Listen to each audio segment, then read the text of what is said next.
دوستوں اور ساتھیوں،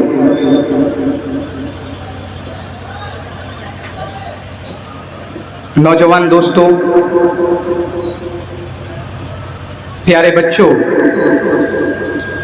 اور چھتوں پر تشریف فرما میری پیاری ماؤں اور بہنوں، تمام قسم کی تعریف و توصیف کبریائی، بزرگی اور برتری اللہ رب العزت کے لیے لائق و زیبا اور سزاوار ہے، اور بے شمار درود و سلام نازل ہو تمام انبیاء کرام پر، بالخصوص نبیوں کی آخری کڑی جناب محمد رسول اللہ صلی اللہ علیہ وسلم پر۔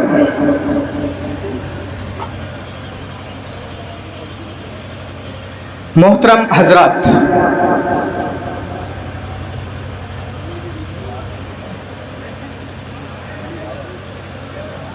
رمضان کی اس رات میں جو یہ بہترین دینی مجلس کا انعقاد کرایا گیا ہے، مبارکباد کے مستحق ہیں وہ تمام افراد جنہوں نے اس طریقے کا نظم کیا جہاں پر لوگوں کو قرآن کی باتیں سنائی جا سکیں، لوگوں کو ان کے رب کا فرمان سنایا جا سکے، ان کے نبی جناب محمد رسول اللہ صلی اللہ علیہ وسلم کی باتوں کو ان کے دلوں تک پہنچایا جا سکے۔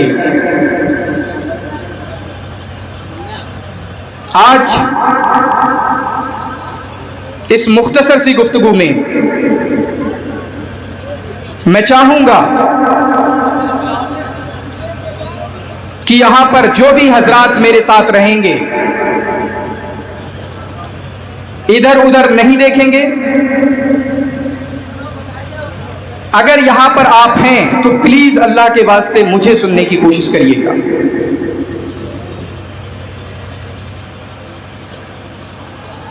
ورنہ آج ہی کوئی نیا نہیں ہے کہ انوکھا جلسہ ہو رہا ہوگا، اس طرح سے نہ جانے کتنے جلسے ہوئے۔ آپ 25 کے ہیں اور پچھلے 15 سال سے آپ اس طریقے کے جلسے سنتے آ رہے ہیں۔ میرے بھائیوں، یہ جلسے سننے اور سنانے کے لیے صرف نہیں ہوتے ہیں، یہ جلسے یہاں سے سننے کے بعد یہاں تک دماغ تک لے جانے کے بعد دل میں اتارنے کے ساتھ اور اپنے جسم کے ساتھ اس پر عمل کرنے کا نام الاستماع ہوا کرتا ہے، نبی کی باتوں کو سننا ہوا کرتا ہے، اللہ کی باتوں کو سننا ہوا کرتا ہے۔ اور اگر اس طریقے کا ہمارا استماع ہے، اگر اس طریقے کی ہمارا جذبہ ہے، تب تو ہمارے یہ جلسے کامیاب ہیں، ہمارا اس جلسوں میں بیٹھنا یہ ہمارے کسی کام آ سکتا ہے۔ ورنہ اسی طریقے سے ہم روایتی انداز میں، ٹریڈیشنل وے میں ہم سنتے رہے اور اپنی سننے والی باتوں کو یوں ہی نکالتے رہے تو پھر ہمارے اس سننے کا کوئی فائدہ نہیں ہوگا۔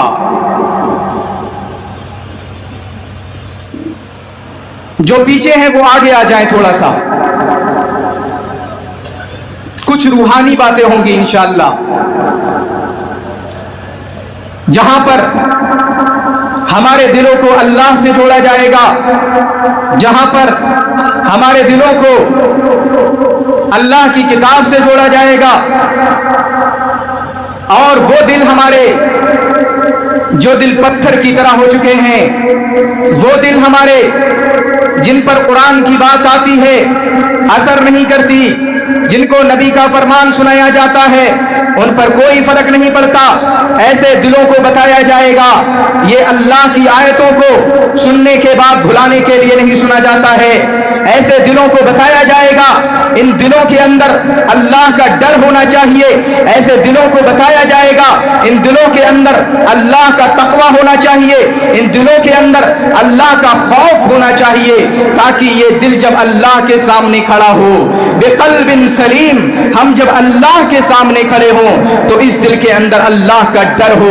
व अम्मा मन खाफा मकाम रब्बिही, जो अल्लाह के सामने डरता हो, उसके दिल के अंदर डर हो और फिर अल्लाह के सामने खड़ा हो, ताकि इन दिलों का कोई फायदा हो सके।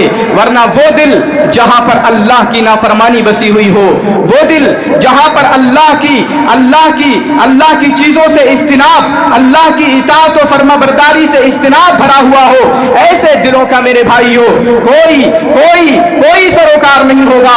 ऐसे दिलों को जहन्नम का रास्ता दिखा दिया जाएगा, ऐसे दिलों को जहन्नम की तरफ फेंक दिया जाएगा। इसलिए मेरे भाइयों, आज की इस रूहानी मजलिस में बस मेरा यही पैगाम है, अपने आप से भी आओ एक अल्लाह की तरफ, आओ अपने दिल को अल्लाह से जोड़ो। कब तक हम अपने दिलों को मेलों से जोड़े रहेंगे? कब तक हम अपने दिलों को यूट्यूब की रंगीनियों से जोड़े रहेंगे?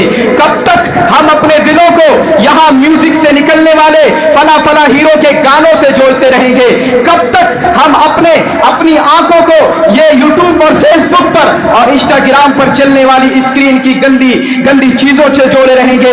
मेरे भाइयों, ये रमजान का महीना है जो हमें दावत दे रहा है। किस बात की दावत दे रहा है?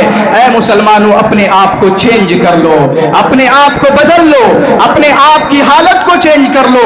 और अल्लाह रब्बुल आलमीन कितने ही बेहतर अंदाज में, कितने ही खूबसूरत अंदाज में हमको बतला रहा है। ये रमजान सिर्फ ये ना समझो हर साल आएगा बस चला जाएगा, हम जैसे थे वैसे के वैसे ही रहेंगे।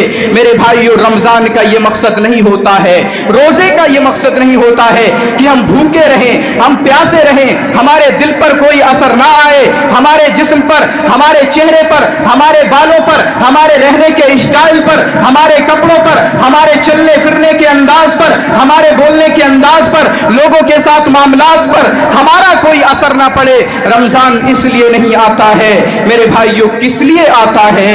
रमजान किस लिए आता है? अल्लाह रब्बुल आलमीन खुद ही जवाब देता है। अल्लाह रब्बुल आलमीन फरमाता है,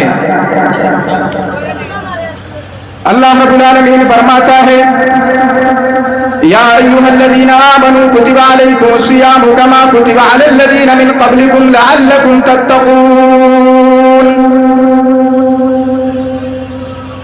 मेरे भाइयों, आप अगर 50 के आपकी जिंदगी में बुलूगत के बाद 15 को मानता हूं आप बालिग हुए, आपकी जिंदगी में 35 मर्तबा रमजान आया है, आपकी जिंदगी में 35 मर्तबा रमजान आया, आपने रोजे रखे, भूखे रहे, प्यासे रहे, तरावी की नमाजें पढ़ी, लेकिन रमजान आपकी जिंदगी में कोई तब्दीली नहीं कर पाया, आपको बदल नहीं पाया, आपके दिल को अल्लाह की तरफ मोड़ नहीं पाया। आपने तो क्या किया है? रमजान के महीना था, आपने तरावी पढ़ी, आपने कुरान की तिलावत करी, लेकिन जैसे ही रमजान का महीना चला गया, आप तमाम चीजों को छोड़कर, अल्लाह की चीजों को छोड़कर, मस्जिदों को छोड़कर, कुरान की तिलावत को छोड़कर आप मेलों की तरफ चले गए, आप ठेलों की तरफ चले गए। आपने जो तमाम काम, तमाम बुराइयां जो आपने रोकी रखी थी, उन तमाम को छोड़कर आप अल्लाह से दूर होते चले गए। ये मकसद रमजान का नहीं है मेरे भाइयों। रमजान का महीना तो इसलिए आता है ताकि वो मुसलमान जो अल्लाह से दूर हुआ है, वो मुसलमान जो मस्जिदों से दूर हुआ है, वो मुसलमान जो अल्लाह के कुरान से दूर हुआ है, उसको अल्लाह की तरफ बुलाया जाए, उसको अल्लाह की किताब से जोड़ा जाए, उसको अल्लाह के मुहम्मद रसूलुल्लाह सल्लल्लाहु अलैहि वसल्लम की बातों से जोड़ा जाए। इसलिए कुरान, इसलिए रमजान का महीना आता है। इसी को अल्लाह रब्बुल आलमीन ने फरमाया, या अय्युहल्लज़ीना आमनू कुतिबा अलैकुमुस्सियामु कमा कुतिबा अलल्लज़ीना मिन क़ब्लिकुम लअल्लकुम तत्तक़ून। ऐ लोगों, तुम पर रमजान के रोजे फर्ज किए गए, तुम पर ये रोजे फर्ज किए गए, इससे पहले भी लोगों पर फर्ज किए गए थे। ये मकसद क्या है? क्या तुम्हें भूखा प्यासा रखना मकसद है? क्या तुम्हें सिर्फ और सिर्फ तरावी की नमाज पढ़ाना मकसद है? क्या सिर्फ और सिर्फ इस तरह के जलसे कराना हमारा मकसद है। नहीं मेरे भाइयों, अल्लाह रब्बुल आलमीन ऐलान करता है, अल्लाह रब्बुल आलमीन बड़े खुले अंदाज में हमको बताता है, लअल्लकुम तत्तकून, ताकि तुम्हारे अंदर अल्लाह का तकवा पैदा हो जाए, तुम्हारे अंदर अल्लाह का डर पैदा हो जाए, तुम्हारे अंदर अल्लाह की खशियत पैदा हो जाए। मेरे भाइयों जरा गौर कीजिए, ये सिर्फ तकवा तकवा सुनने का नाम नहीं है। तकवा सुन लिया जाए, तकवा क्या होता है, अल्लाह का डर क्या होता है? अरे मेरे भाइयों, तकवा तो असल दीन है, तकवा तो दीन की असास है, तकवा तो दीन की बुनियाद है। अगर इंसान के अंदर तकवा नहीं, उसको मुसलमान कहने का कोई हक नहीं है। अगर इंसान के अंदर तकवा नहीं है तो उसको मोमिन कहलवाने का कोई हक भी नहीं है। ताकि हमारे अंदर अल्लाह का तकवा पैदा हो जाए।